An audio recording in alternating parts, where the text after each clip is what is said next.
ರೈತ ಹುತಾತ್ಮ ದಿನಾಚರಣೆ ಹಿನ್ನೆಲೆಯಲ್ಲಿ ಧಾರವಾಡ ಜಿಲ್ಲಾ ಆಮ್ ಆದ್ಮಿ ಪಕ್ಷದ ವತಿಯಿಂದ ನವಲಗುಂದದ ವೀರಗಲ್ಲಿಗೆ ಹೂಮಾಲೆ ಹಾಕಿ ಗೌರವ ನಮನ ಸಲ್ಲಿಸಲಾಯಿತು. ಚಿಕ್ಕ ನರಗುಂದ ಗ್ರಾಮಕ್ಕೆ ಭೇಟಿ ನೀಡಿ ಹುತಾತ್ಮ ರೈತ ಮೂರ್ತಿಗೆ ಹೂಮಾಲೆ ಹಾಕಿ ಗೌರವ ನಮನ ಸಲ್ಲಿಸಿ ವೀರಮರಣ ಹೊಂದಿದ ಹುತಾತ್ಮರ ಜೀವನದ ಬಗ್ಗೆ ಹಾಗೂ ರೈತ ಸಮುದಾಯದ ಕಷ್ಟಗಳ ಬಗ್ಗೆ ಮಾತನಾಡಿ ರಾಜ್ಯದ ರೈತರೊಂದಿಗೆ ನಾವು ಸದಾ ಇರುತ್ತೇವೆ ಎಂದು ಆಶ್ವಾಸನೆ ನೀಡಲಾಯಿತು. ಜೊತೆಗೆ ಈ ಹಿಂದಿನ ಸರ್ಕಾರಗಳು ರೈತರ ಜ್ವಲಂತ ಸಮಸ್ಯೆಗಳ ಬಗ್ಗೆ ತಾತ್ಸಾರ ಮಾಡಿ ಮಹದಾಯಿ ನದಿ ಕಳಸಾ ಬಂಡೂರಿ ನಾಲಾ ಜೋಡಣೆ ವಿಚಾರವಾಗಿ ಅನಗತ್ಯ ವಿಳಂಬ ಮಾಡಿ ರಾಜಕೀಯ ಮಾಡುತ್ತಿರುವುದನ್ನು ಖಂಡಿಸಲಾಯಿತು.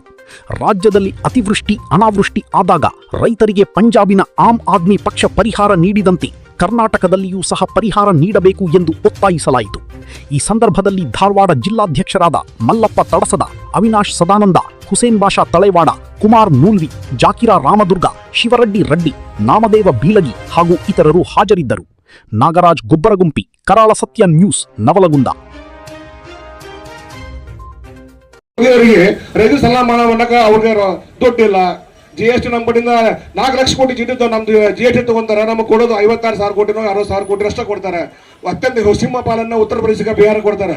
ಮತ್ತೆ ನಾವು ಮಲ್ತಾಯಿ ಮಕ್ಕಳ, ಕರ್ನಾಟಕದವ್ರು ಮಲ್ತಾಯಿ ಮಕ್ಕಳನ್ರಿ ನಾವು? ಇಲ್ಲ, ನಮ್ಮ ದುಡ್ಡನ್ನು ತಗೊಂಡು ನಮ್ಮ ತೆರಿಗೆ ದುಡ್ಡು ತಗೊಂಡು ಅವ್ರಿಗೆ ಕೊಟ್ಟು ನಮ್ಮ ರೈತರಿಗೆ ಇವರು ನಾವು ಯೋಗ್ಯವಾದ ಯೋಜನೆ ಕೊಡಂಗಿಲ್ಲ, ಯೋಗ್ಯವಾದ ಪರಿಹಾರ ಕೊಡಂಗಿಲ್ಲ, ಸಾಲ ಮನ್ನಾ ಮಾಡಂಗಿಲ್ಲ, ಬೆಳೆಗೆ ಉತ್ತಮ ಬೆಳೆ ಕೊಡಂಗಿಲ್ಲ.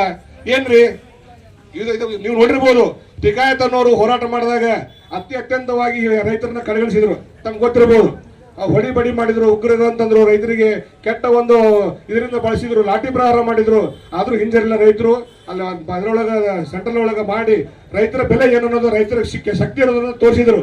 ಅದೇ ರೀತಿ ನಾವು ಕರ್ನಾಟಕದ ರೈತರು ಸಹ ಇದು ನಮ್ಮ ಶಕ್ತಿ ತೋರಿಸಲಿಲ್ಲಪ್ಪ ಅಂತಂದ್ರೆ ಮುಂದಿನ ದಿನದೊಳಗಾಗಿ ರೈತರು ನಾವು ಬಟ್ಟೆ ಕಟ್ಕೊಂಡು ಹೊಟ್ಟೆ ಮ್ಯಾಗ ತಣ್ಣೀರು ಬಟ್ಟೆ ಹಾಕೊಳ್ಳೋದಂತೂ ನಿಶ್ಚಿತ. ಅದಕ್ಕಾಗಿ ನಾವೇನ್ ಹೇಳ್ತೀವಿ ಅಂತಂದ್ರೆ ಯಾವುದೇ ಸರ್ಕಾರ ಬರಲಿ, ಅನ್ನದಾತ ಮೊದಲು, ನೆಕ್ಸ್ಟ್ ಉಳಿದಿಲ್ಲ. ಅದಕ್ಕೆ ಯಾರು ಈ ರೀತಿಯ ಒಂದು ದುರುಪಯೋಗ ತಗೊಳ್ಳಾರ್ದ, ರೈತರು ದುರುಪಯೋಗ ತಗೊಳ್ಳಾರ್ದ್ರೆ ರೈತರಿಗೆ ಏನು ಮುಖ್ಯ ಬೇಡಿಕೆಗಳದಾವು. ನೀರು, ವಿದ್ಯುತ್ತನ್ನ ಫ್ರೀಯಾಗಿ ಕೊಡಬೇಕು, ಸಾಕಷ್ಟು ಮಟ್ಟಿಗೆ ಕೊಡಬೇಕು. ಮತ್ತು ಅವರು ಬೆಳೆದಂತ ಬೆಳೆಗಳಿಗೆ ಯೋಗ್ಯ ಬೆಲೆ ಕೊಡಬೇಕು. ಅತಿವೃಷ್ಟಿ ಅನಾವೃಷ್ಟಿ ಬಂದಾಗ ಏನೈತಲ್ಲ, ಇವರಿಗೆ ಪರಿಹಾರಗಳನ್ನ ಹೆಕ್ಟೇರಿಗೆ 25,000 ರೂಪಾಯಿ 30,000 ರೂಪಾಯಿ ಗಟ್ಟಲೆ ಕೊಡಬೇಕು ಅಂತ ಹೇಳಿ ನಾವು ಆಮ್ ಆದ್ಮಿ ಪಕ್ಷದಿಂದ ಒತ್ತಾಯ ಮಾಡ್ತಿರ್ತೀವಿ. ಈ ಹೋರಾಟಗಳನ್ನು ಮಾಡೀವಿ, ಮುಂದಾದ್ರೂ ಮಾಡ್ತೀವಿ, ಹಿಂದೂ ಮಾಡೀವಿ. ಆಲ್ರೆಡಿ ನಮ್ಮ ಆಡಳಿತ ಪ್ರದೇಶದೊಳಗೆ ನಾವು ಮಾಡಿದ್ರೆ ತೋರಿಸಿದೀವಿ. ಅಲ್ಲಿ ಮಾಡೋಕ್ಕಾಗತ್ತ, ಇಲ್ಲಿ ಯಾಕೆ ಮಾಡೋಕ್ಕಾಗಂಗಿಲ್ರಿ? 4 ಲಕ್ಷ ಕೋಟಿ ಎಲ್ಲಿ ತಗೊಂತೀರಿ? ನಮ್ಮ ಕಡೆ ದುಡ್ಡು ನೀವು ಟ್ಯಾಕ್ಸ್ ದನ ಎಲ್ಲಿ ಹೋಗುತ್ತೆ ರೊಕ್ಕ? ನಮ್ದು ಕರ್ನಾಟಕ ರೊಕ್ಕ ಯಾಕೆ ಉತ್ತರ ಪ್ರದೇಶ, ಬಿಹಾರ, ಉತ್ತರ ಮಾಡಕ್ಕೆ ತಗೊಂತೀರಿ? ಕರ್ನಾಟಕ ಜನ ಏನು ಅನ್ಯಾಯ ಮಾಡ್ಯಾರ ನಿಮಗೆ? ಅದಕ್ಕಾಗಿ ನಮ್ಮ ರಾಜಕಾರಣಿಗಳಿಗೆ ಕೇಳುವಂತ ಶಕ್ತಿ ಇಲ್ಲ. ಇವರೆಲ್ಲ ಇಲ್ಲಿಂದ ಓಟ್ ಹಾಕ್ಸ್ಕೊಂಡು ಹೋಗಿ ಪಾರ್ಲಿಮೆಂಟ್ ಕುಂತ್ರ ಅಂದ್ರೆ ಮುಗಿದೋತು.